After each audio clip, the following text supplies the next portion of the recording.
বুদ্ধিজীবী, এরা বলে বুদ্ধি বেশি গায়, শয়তানে বুদ্ধি দেয় আর কি। এদের সব নাস্তিকে অধিকাংশ এগুলো কি এই বুদ্ধিজীবী গুলো, এরা সব এই অবস্থা। তো এরা উঠে দাঁড়াবে যে না, তো গণতন্ত্রের দেশে তো আপনি মাজার ভাঙতে পারেন না। মাজারে, যে মাজারে শিরিক হবে, যে মাজারে কুফর হবে, যে মাজারে গাজার আড্ডা হবে, যে মাজারে ফিনসিডির আড্ডা হবে, যে মাজারে জেনার আসর হবে, যে মাজারে অশ্লীলতার আসর হবে, সেই মাজার ভেঙ্গে গুড়িয়ে দেওয়া ইমানদারের দায়িত্ব।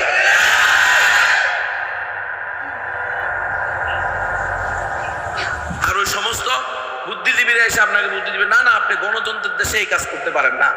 গণতন্ত্র আপনাকে এটার অনুমতি, গণতন্ত্র বলে সকল ধর্ম সঠিক, আর ইসলাম বলে একমাত্র সঠিক ধর্ম ইসলাম। একমাত্র সঠিক ধর্ম ইসলাম হলে গাজার আসর রাখা যাবে না। একমাত্র সঠিক ধর্ম ইসলাম হলে মিলাদুন নবীর নামে ঈদে মিলাদুন নবী নাম দিয়া সকল ঈদের সেরা ঈদ ঘোষণা করা যাবে না। কারণ ইসলামে ঈদ হলো দুইটা। এখন শুরু করছে এটার শাব্দিক অর্থ, এটার আবিধানিক অর্থ, পারিভাষিক অর্থ। হ্যাঁ, আরে বাবা, আবিধানিক অর্থ, পারিভাষিক অর্থ যখন তার ইসতিলাহি অর্থ ইসলাম ঠিক করে দিয়েছে, তখন কি তুমি এটার আবিধানিক অর্থ দেখে, শাব্দিক অর্থ দেখে সব কিছুকে ইসলামাইজেশন করবা? কখনো এটা সম্ভব। ইসলামের সাথে এগুলো 100 ভাগ সাংঘর্ষিক করা। জুমার নামাজের দিন, জুমার দিন এটাও ঈদের দিন, অবশ্যই গরিবের জন্য এটাও কি ঈদের দিন। আর এটা বলে কি তুমি ঈদে মিলাদুন নবীর সেরা ঈদ বলতে চাও নাকি? ঈদে মিলাদুন নবীর লোক এটার লোক কি সম্পর্ক? ঈদে মিলাদুন নবী মানে কি? হ্যাঁ, রসুলের জন্মের আনন্দের দিন নাকি? রসুলের জন্ম নিঃসন্দেহে এটা আনন্দের, এটা মহাব্বতের, এটা আজমতের, এটা সম্মানের, এটা মুসলিম উম্মার গৌরবের, এতে কোনো সন্দেহ নাই। কোন মুসলমান রসুলের জন্মকে অস্বীকার করলেও মুসলমান হয় কেমন? মিলাদুন নবী মানি নবীর জন্ম, কিন্তু শরিয়া এসে ঈদ শব্দ মানে আনন্দ।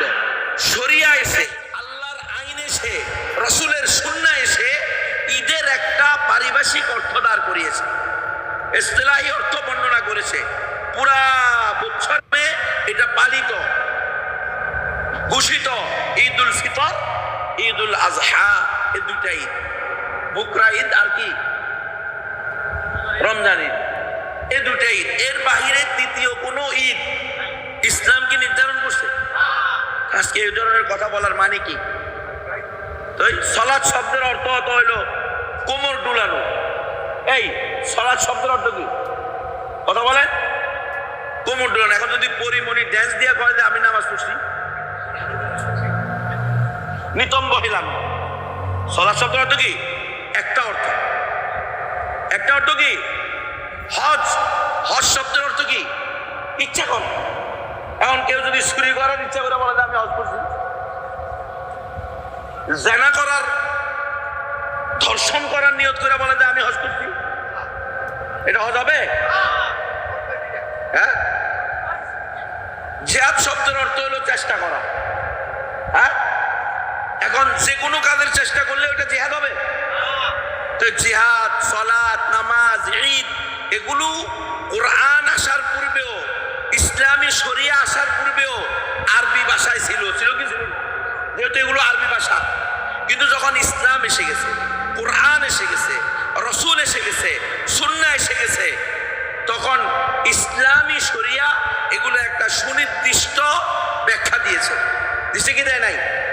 এখন আপনি ওই শাব্দিক অর্থ ধরে এটার সুনির্দিষ্ট অর্থকে বাতিল করে দিবেন, এই সুযোগ কি ইসলামে আছে? এই সুযোগ ইসলামে নাই।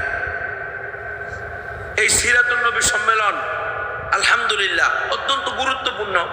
মিলাদুন নবী আনন্দের বিষয়, কোনো সন্দেহ নাই, কিন্তু মিলাদুন নবীতে আমাদের কোনো আমল নাই। রসুলের জন্মদিনে আমাদের বিশেষ কোনো আমল আছে? রসুলের জন্মদিন পালন, এটারও কোনো ইতিহাস ইসলামে আছে? নাই। রসুল করছেন, সাহাবায়ে কেরাম করছেন।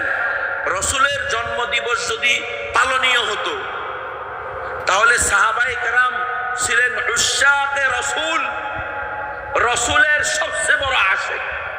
কেমন আশিক? আপনার মতো আমার মতো জিলাপি ঘুরাছে, হালুয়া ঘুরাছে, রাসূলকে গালি দিছে, রাতের অন্ধকারে গিয়ে কল্লা উড়ে দিছে, এরা হলো আশিক। আর তুমি বাটফারের বাটফার, তোমার সামনে রসুলের গালি দেয়, তোমার ঘুম হারাম হয় না? তোমার অন্তরের ভিতরে কম্পন সৃষ্টি হয় না? রসুলকে যারা গালি দিছে তাদেরকে তাদের পাওনা বুঝিয়ে দিছে, ওই সকল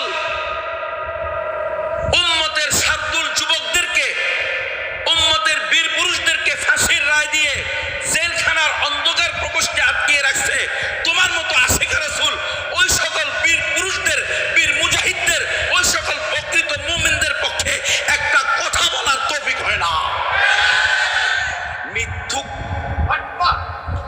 ধোঁকাবাজ, প্রতারক, দাজ্জাল, কাযযাব, তাগুতের লেসপেন্সার, ইহুদি খ্রিস্টানদের দালাল। রসুলের আশিক তো তারা যাদের সামনে রসুলকে গালি দিয়ে কোনো কুলাঙ্গার বাঁচতে পারবে না। কিসের রসুলের আশিক? জিলাপি খাওয়া আর বেগানা বেহায়া মহিলাদেরকে নিয়ে আরেকজনের